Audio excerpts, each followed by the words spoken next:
Assalamualaikum warahmatullahi wabarakatuh. Saya Amata Dan saya Dinda Pramesti. dan di sini kami akan menjelaskan mengenai metode geolistrik. Selanjutnya, di sini ada penjelasan mengenai definisi metode geolistrik resistivitas, yang dimana metode ini merupakan sebuah teknik investigasi dari dasar tanah untuk mengetahui lapisan batuan ataupun material yang berdasarkan prinsip bahwa lapisan batuan resistivitas yang beragam. Selanjutnya di sini ada metode untuk alur pengambilan data geolistrik resistivitas yang diawali dengan identifikasi masalah dan dilanjut dengan studi literatur yang diambil melalui penelitian sebelumnya dan kemudian buku dan juga beberapa artikel. Selanjutnya adalah penentuan lokasi di mana kami menentukan lokasi pengambilan data dilakukan di Cibitung dan juga Gunung Batu, Lembang. Kemudian dilanjut dengan survei lokasi penelitian untuk menentukan kondisi tanah sebelum dilakukannya pengambilan data untuk melihat apakah tanah tersebut cocok untuk dilakukan penelitian jika dibandingkan dengan beberapa waktu yang sebelumnya. Selanjutnya adalah untuk tahap pengambilan data geolistrik yang dilakukan dengan menggunakan bantuan alat SuperSting RA/IP yang dimana menggunakan sebanyak 56 elektroda dengan jangkauan atau bentangan lintasan sepanjang 110 meter, dilanjut dengan menyusun peralatan geolistrik, dan kemudian pengolahan data metode geolistrik dengan menggunakan bantuan software ArcImager dan juga Microsoft Excel, dan selanjutnya adalah interpretasi bidang gelincir. Lalu di sini ada tutorial pengambilan data geolistriknya, yang dimana adanya juga cuplikan video saat pengambilan data di lokasi Cibitung dan Gunung Batu. Jadi di sini kita awal-awal saat melakukan pengambilan data, kita diutamakan untuk menghitung atau mengukur panjang si lokasi yang kita ambil, dan setelah melakukannya pengukuran, kita melakukannya penanaman elektroda pada setiap titik yang setelah ditentukan. Setelah itu kita akan memasang kelistrikan atau kabel-kabel pada setiap elektroda dan memasang kabel tersebut ke alat yang bernama SuperSting, jadi mana kita akan mengambil atau menghitung voltase beda potensial pada setiap elektroda. Setelah melakukannya pengambilan data tersebut, kita dapat mendownload atau mengunduh data-data tersebut menggunakan flash disk yang sudah ada port USB-nya pada alat SuperSting-nya. Ya, sekian dari penjelasan pengambilan datanya. Selanjutnya adalah untuk tutorial pengolahan data. Baik, di sini saya akan melakukan demonstrasi atau tutorial untuk penggunaan ArcImager 2D. Di sini kami menggunakan aplikasi ArcImager 2D-nya yang demo atau hanya trial version yang dapat digunakan selama 30 hari saja. Di sini untuk ArcImager ini berbeda dengan ResTudy Inversion.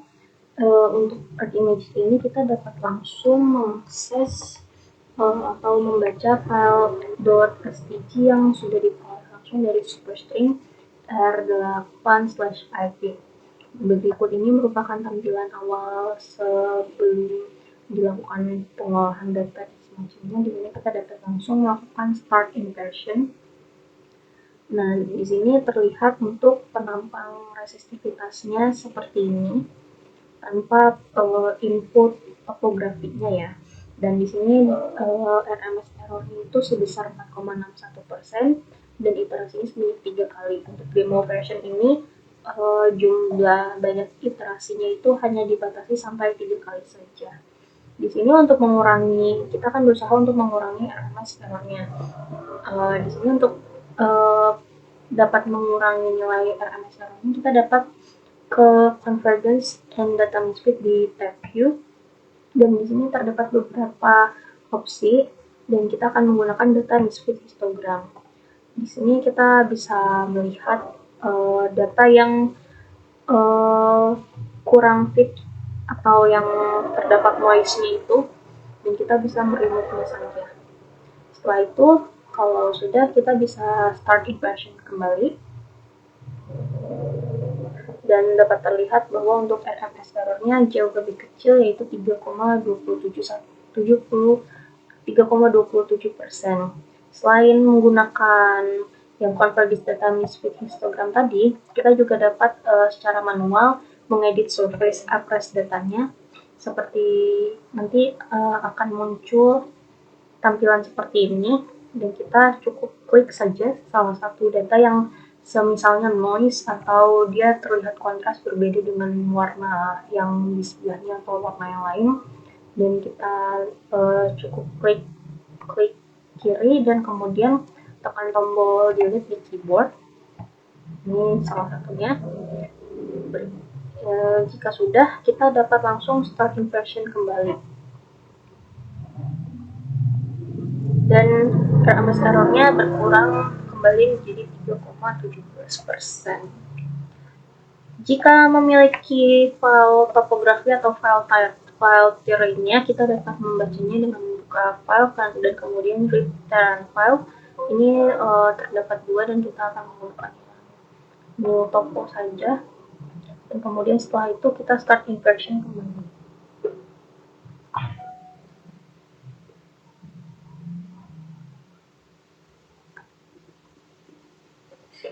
Nah, berikut untuk tampilannya ketika sudah memasukkan file terrainnya, dan ini kemungkinan untuk RMS errornya akan menjadi naik kembali ketika sudah dimasukkan karena efek dari hasil kondisi pada realnya itu. Tapi tidak apa-apa, kita sementara akan men-save terlebih dahulu untuk ini, dan juga kita save kembali untuk yang SVG datanya.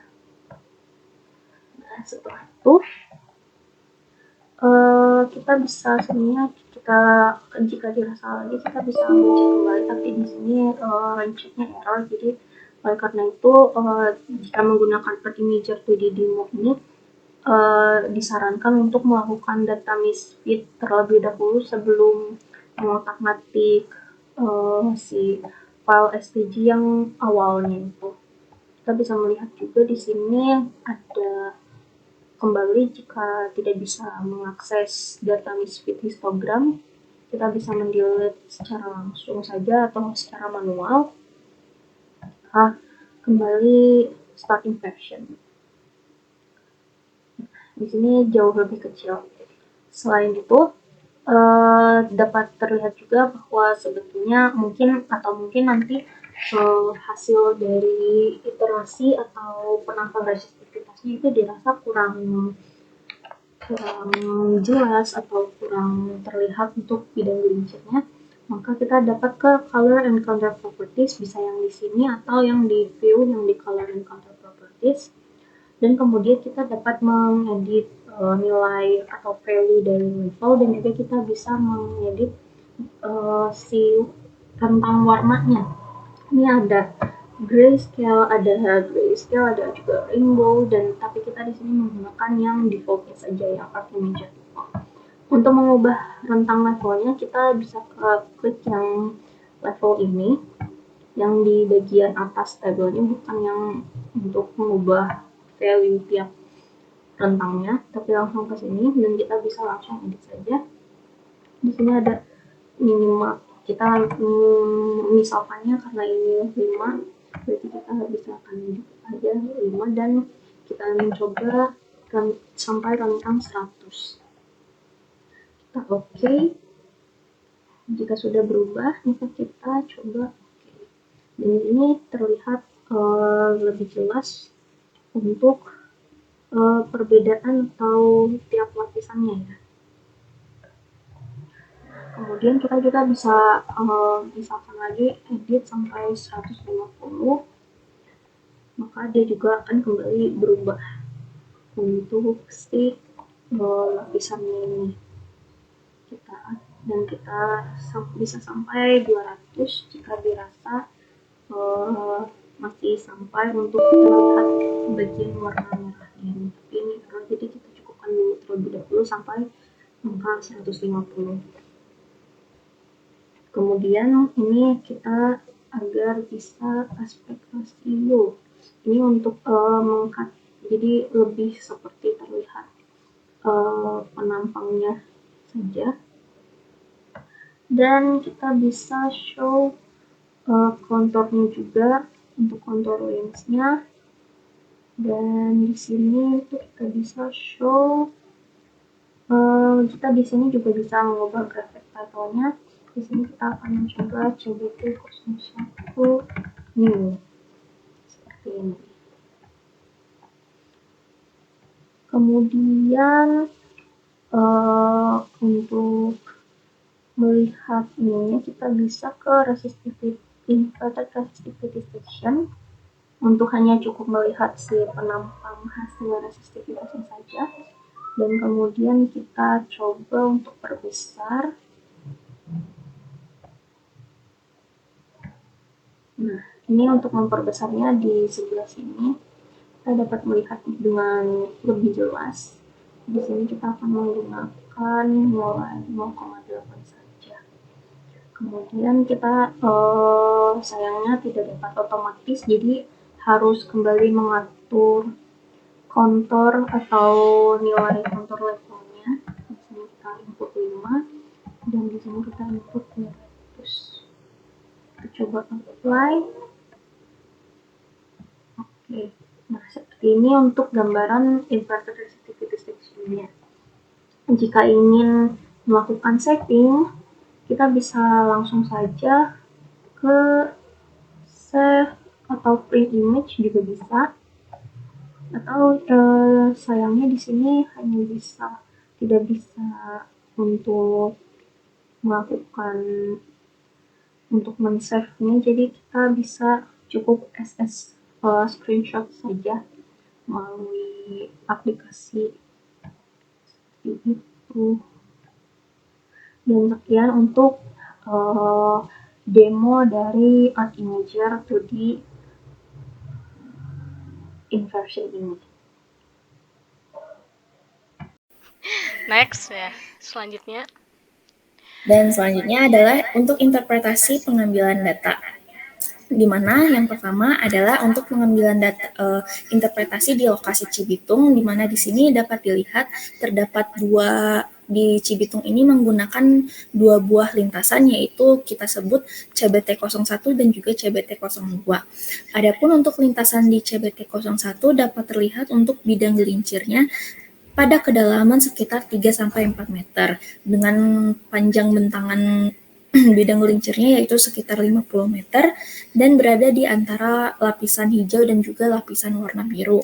Sedangkan untuk CBT02 ini bidang gelincirnya berada pada kedalaman sekitar 3-5 meter dengan panjang sekitar 72 meter yang dimulai dari sini sampai ke sini dan berada di antara rentang lapisan hijau dan lapisan biru.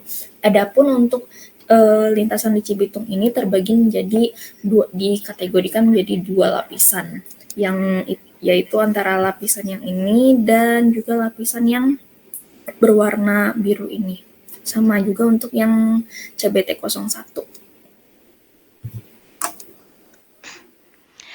Selanjutnya ada hasil interpretasi dari lokasi Gunung Batu yang dimana yang di sebelah kiri merupakan lintasan 1 yang sudah diketahui bahwa bidang gelincir pada lintasan 1 ini memiliki kedalaman 3 meter dan tersebarnya elektroda di permukaannya itu dari 0 sampai 84 meter, dan panjang bidang gelincir pada lintasan 1 adalah 23 meter, yang dimana bisa dilihat pada lapisan yang ke-1 yang paling atas yang mendekati permukaan. Dan juga untuk lintasan kedua, itu bidang gelincirnya berada di kedalaman 4 meter, dan panjang elektrodanya ini yang tersebar ada dari 0 sampai 60 meter, dan panjang dari bidang gelincir pada lintasan 2 yaitu ada 22 meter. Yang dimana bidang gelincirnya juga terletak di lapisan 1. Sekian dari interpretasi kedua lokasi dan tutorial dan pemahaman mengenai metode geolistrik dari penjelasan dari saya dan Kak Adinda. Semoga penjelasan kami dapat dicerna oleh kalian semua dan dapat mudah dipahami oleh kalian semua. Terima kasih. Assalamualaikum warahmatullahi wabarakatuh. Udah?